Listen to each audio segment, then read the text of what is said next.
నడిచినా కూర్చున్నా మోకాళ్ళ నొప్పులు వస్తున్నాయా? ప్రాణ పెయిన్ క్లినిక్ లో అధునాతన చికిత్సతో మోకాళ్ళ నొప్పులు తగ్గించుకోండి. హాయ్ హలో నమస్తే, వెల్కమ్ టు అవర్ ఛానల్ మనం టీవీ. నేను మీ శాన్వి. ఈ రోజు మనతో పాటు ప్రస్తుత రాజకీయాల గురించి చర్చించడానికి డాక్టర్ భరత్ రెడ్డి గారు ఉన్నారు. ఆయనతో మాట్లాడి కొన్ని విషయాలు తెలుసుకుందాం. నమస్తే సార్. సార్, ఇప్పుడు చూసుకుంటే ప్రాంతీయ పార్టీ అనే బీఆర్ఎస్ పార్టీ అనేది ఓడిపోయింది. మరి దాని యొక్క మనుగడ ఎలా ఉండబోతుంది అంటారు? ఇప్పుడు అందరినీ వేధిస్తున్న ప్రశ్న అదే. మామూలుగా ప్రాంతీయ పార్టీలకు సంబంధించి మనం చరిత్ర చూసుకున్నట్టయితే ప్రాంతీయ పార్టీలు కూడా ఎలా ఉంటాయంటే ఆ రాష్ట్ర అవసరాల కోసమే పోరాడుతూ ఉంటాయి ప్రాంతీయ పార్టీలు. మనం చూసుకుంటే గతంలో కూడా చూసుకున్నప్పుడు ఈవెన్ మనం ఇక్కడ చూసుకున్నట్టే మన టీడీపీని ఎగ్జాంపుల్గా తీసుకోవచ్చు. టీడీపీ మనకు ఉమ్మడి ఆంధ్రప్రదేశ్లో బలంగా ఉన్న పార్టీగా ఉండే టీడీపీ అనేది. కానీ తెలంగాణ ఏర్పాటు తర్వాత టీడీపీ అనేది తెలంగాణ కనుమరుగైంది. దానికి కారణం ఏంటంటే ఇది ఒక ప్రాంతీయ పార్టీ. అంటే చంద్రబాబు నాయుడు లీడర్గా ఆంధ్రప్రదేశ్లో ఉండడంతో ఇక్కడ లీడర్షిప్ క్రైసిస్ రావడం, లీడర్ లేకపోవడం, ప్రాంతీయ పార్టీ అక్కడి వరకే ఆంధ్రప్రదేశ్ వరకే అక్కడికి ఆగిపోయింది. తెలంగాణ వరకు కనుమరుగైంది. అంటే ఒక ఉమ్మడి రాష్ట్రంలో 294 సీట్ల ఎమ్మెల్యే చేసి 3-4 సార్లు అధికారంలోకి వచ్చిన పార్టీ ఒక్కసారిగా తెలంగాణ ఏర్పడగానే ఆ పార్టీ లేకుండా పోయింది. అంటే ప్రాంతీయ పార్టీల పరిస్థితి గురించి అయితే ఆంధ్రప్రదేశ్లో ఉంది కదంటే ఆంధ్రప్రదేశ్లో ఉండడానికి కారణం ఏంటంటే ఆంధ్రప్రదేశ్లో అధికారంలోకి రావడం ఒకటి, ఆంధ్రప్రదేశ్ ఏర్పడిన వెంటనే అధికారంలోకి రావడం ఒకటి, మరొకటి ఆ పార్టీ లీడర్ అక్కడే ఉండడం. అంటే పార్టీకి నాయకత్వం వహిస్తున్న లీడర్ అక్కడే ఉండడం, అది ఒక అంశం. అంటే ప్రాంతీయ పార్టీలకు ఏ విధంగా ఉంటుంది ఒకవేళ ఓటమి చెందినప్పుడు అనేది దానికి మనం ఎగ్జాంపుల్ తీసుకోవచ్చు. ఇక మీరు అడిగినట్టుగా తెలంగాణకు సంబంధించిన బీఆర్ఎస్కి సంబంధించి మనం ప్రస్తావించినట్టయితే బీఆర్ఎస్ అనేది ఉద్యమ పార్టీగా ప్రారంభమైంది 2004లో. ఉద్యమ పార్టీగా ప్రారంభం అవ్వడం జరిగింది. ఇది తెలంగాణ ఆకాంక్షల కోసం, తెలంగాణ కోసం నెరవేర్చడం కోసం ప్రారంభమైంది. అయిన తర్వాత పోరాడారు. 14 సంవత్సరాలు పోరాటం జరిగింది. 2000 సంవత్సరంలో టీఆర్ఎస్ ప్రారంభమైంది. 14 సంవత్సరాలు పోరాటం చేశారు. తెలంగాణ సాధించిన పార్టీగా తెలంగాణ ప్రజలు మొదటగా అధికారం అప్పుడున్న టీఆర్ఎస్ ఇప్పుడు బీఆర్ఎస్గా మార్పు చెందింది. టీఆర్ఎస్కి అధికారం కట్టబెట్టడం జరిగింది. కాంగ్రెస్ పార్టీ తెలంగాణ ఇచ్చినప్పటికీ తెలంగాణ ప్రజలు టీఆర్ఎస్కి అధికారాన్ని అప్పగించడం జరిగింది. ఒక్కసారి కాదు, రెండోసారి కూడా అప్పగించడం జరిగింది, మరింత ఎక్కువ సీట్లతో. ఈ మూడోసారి ఎన్నికల్లో మాత్రం ఆ పార్టీ ఓటమి చెందింది. ఏదైతే ఇచ్చిన పార్టీ కాంగ్రెస్ పార్టీ అధికారంలోకి వచ్చింది. ఇప్పుడు మనకు జరిగేది ఏంటంటే ఎమ్మెల్యే ఎలక్షన్స్ పూర్తవడం జరిగింది. ఎమ్మెల్యే ఎలక్షన్స్ సంబంధించి చూసుకుంటే శాసనసభ ఎన్నికలకు సంబంధించి రాష్ట్ర ప్రజలు కూడా ఏం ఆలోచిస్తారంటే రాష్ట్ర అవసరాలు, ప్రాంతీయ పార్టీల అవసరాలకు సంబంధించి ఆలోచిస్తారు. అయితే నెక్స్ట్ జరిగే జాతీయ ఎలక్షన్స్ అంటే లోక్సభ ఎన్నికలు, మరో 6 నెలల్లో లోక్సభ ఎన్నికలు ఉన్నాయి. లోక్సభ ఎన్నికల్లో జనరల్గా మన లోక్సభ ఎన్నికలకు ఏం చూస్తామంటే మోడీయా రాహుల్ గాంధీ జనరల్గా మరోసారి మోడీ గెలవాలా లేకపోతే లేదా, ఈ వీటి మీదే ఆధారం. అంటే మోడీ గెలిచేయాలనుకున్న వాళ్ళు మోడీ పార్టీకి సంబంధించిన భారతీయ జనతా పార్టీ కోటేస్తారు. మోడీని వ్యతిరేకించేవారు వేరే పార్టీని సెలెక్ట్ చేసుకుంటారు, అది కాంగ్రెస్ లేకపోతే వేరే పార్టీ. ఇలాంటి సందర్భంలో ఇక్కడ జాతీయ పార్టీ అయిన కాంగ్రెస్ పార్టీ అధికారంలోకి రావడంతో ఇప్పుడు బలంగా కనిపిస్తుంది. వాళ్ళు గట్టి పోటీ ఇచ్చే అవకాశం ఉంటుంది. బీజేపీ మోడీ చరిత్రతోటి బీజేపీ కూడా బలంగా ఉన్న పరిస్థితిలో బీఆర్ఎస్ పరిస్థితి ఏందనేది కూడా బీఆర్ఎస్ ఏం చెప్పాలి. ఇప్పుడు ఇక్కడ అధికారంలో ఉండి మేము పోరాడితే కేంద్రంతో ఏమైనా సాధిస్తామని చెప్దామంటే ఇక్కడ అధికారంలో లేదు. అలాగని చెప్పి అక్కడ పోయి ఏదైనా కూటమిలో ఉండే అధికారంలో మేము కూడా భాగస్వామి అవుతాం, లేకపోతే యూపీఏనో లేకపోతే ఎన్డీఏలో లేకపోతే ఇండియా కూటమిలో మేము భాగస్వామిగా ఉన్నాం, మేము అది చెప్పడం లేదు. అంటే వీళ్ళు చెప్పడానికి ఎలాంటి అవకాశాలు లేవు. దాంతోపాటు ఓటమి చెంది ఉన్నారు. అంటే ఓటమి చెందిన తర్వాత ఒక పార్టీ మళ్ళీ తిరిగి పుంజుకోవాలంటే కొంత సమయం పడుతుంది. మనం చూసాం, కాంగ్రెస్ పార్టీని చూసాం. కాంగ్రెస్ పార్టీ తెలంగాణలో ఓడిపోయిన తర్వాత మళ్ళీ అధికారంలోకి రావడానికి 10 ఏళ్ళు పట్టింది. 2014 వరకు ఉమ్మడి రాష్ట్రంలో వాళ్ళే అధికారంలో ఉన్నారు. 2 పర్యాయాలు అధికారంలో ఉన్నారు. రాజశేఖర రెడ్డి హయాంలో అధికారంలోకి వచ్చి 2004లో, మళ్ళీ 2009లో కూడా రాజశేఖర రెడ్డి నేతృత్వంలో అధికారంలోకి రావడం జరిగింది. చివరి ముఖ్యమంత్రిగా కిరణ్ కుమార్ రెడ్డి కొనసాగడం జరిగింది.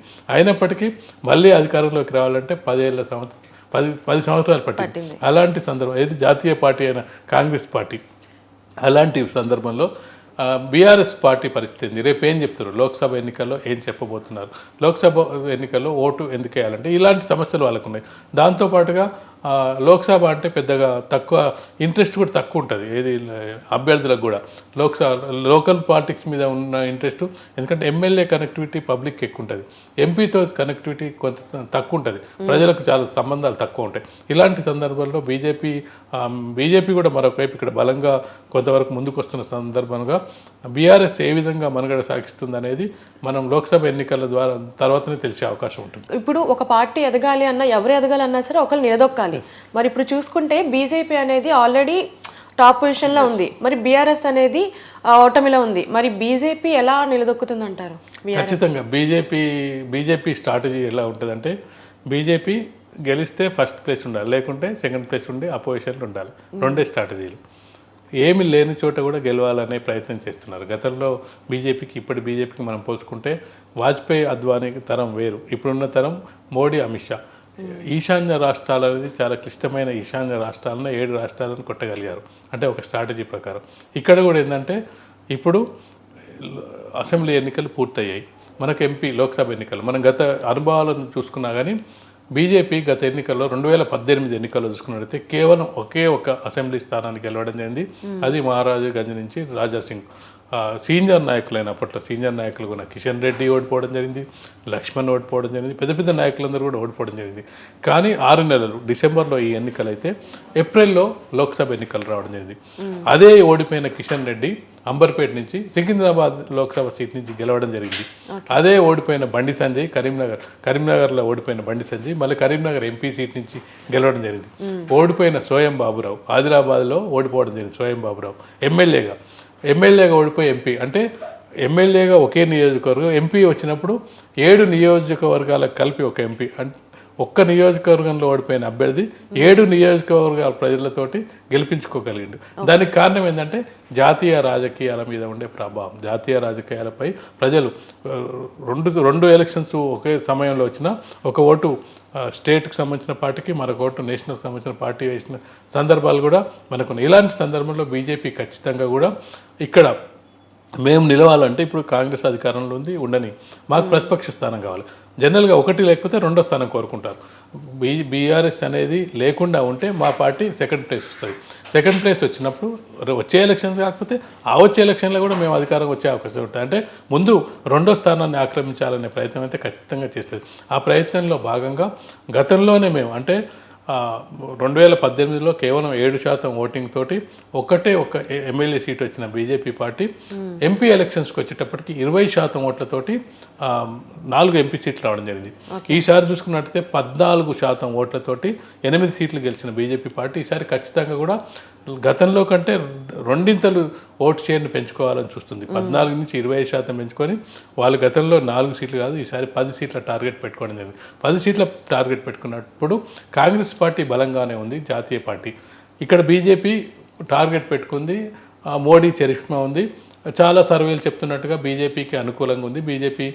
మోడీయే మళ్ళీ అధికారంలోకి వచ్చే అవకాశం చెప్తున్న సందర్భంగా తెలంగాణ ప్రజలు కూడా ఏం కోరుకుంటారంటే, ఎవరైతే అధికారంలోకి వస్తున్నారో వాళ్ళ వైపు వెళ్దామనే ప్రయత్నం. వ్యతిరేకించే వాళ్ళు కాంగ్రెస్ వైపు వెళ్తుండొచ్చు.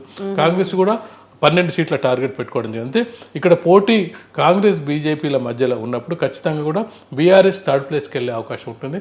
ఇటీవల కాలంలో మనం చూసుకున్నట్టయితే కేటీఆర్ ఇదే వ్యాఖ్యలు చేయడం జరిగింది.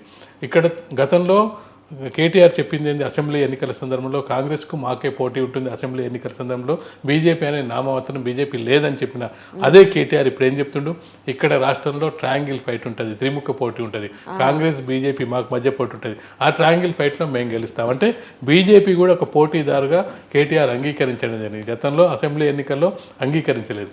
అసెంబ్లీ ఎన్నికల్లో అసలు బీజేపీ ఏడుంది, బీజేపీ ఎక్కడో ఒక సీటు ఉంది, వాళ్ళు మొత్తం అన్ని సీట్లలో డిపాజిట్ కోల్పోతారని చెప్పిన, అంటే వాళ్ళకి ఆల్రెడీ తెలుస్తుంది. అంటే ఇక్కడ మనం చూసుకున్నట్టయితే ఇక్కడ బీజేపీ కాంగ్రెస్ మధ్యలో పోటీ ఉంటుందనే ఉద్దేశంతో కార్యకర్తల్ని మరింత నిరుత్సాహపడకుండా ఉండేందుకు త్రిముఖ పోటీ ఉంటుంది. త్రిముఖ పోటీలో వాళ్ళిద్దరి మధ్యలో మనం గెలిచే అవకాశం ఉందని చెప్పే ప్రయత్నం అయితే చేస్తున్నాం. Thank you sir. Okay, thank you.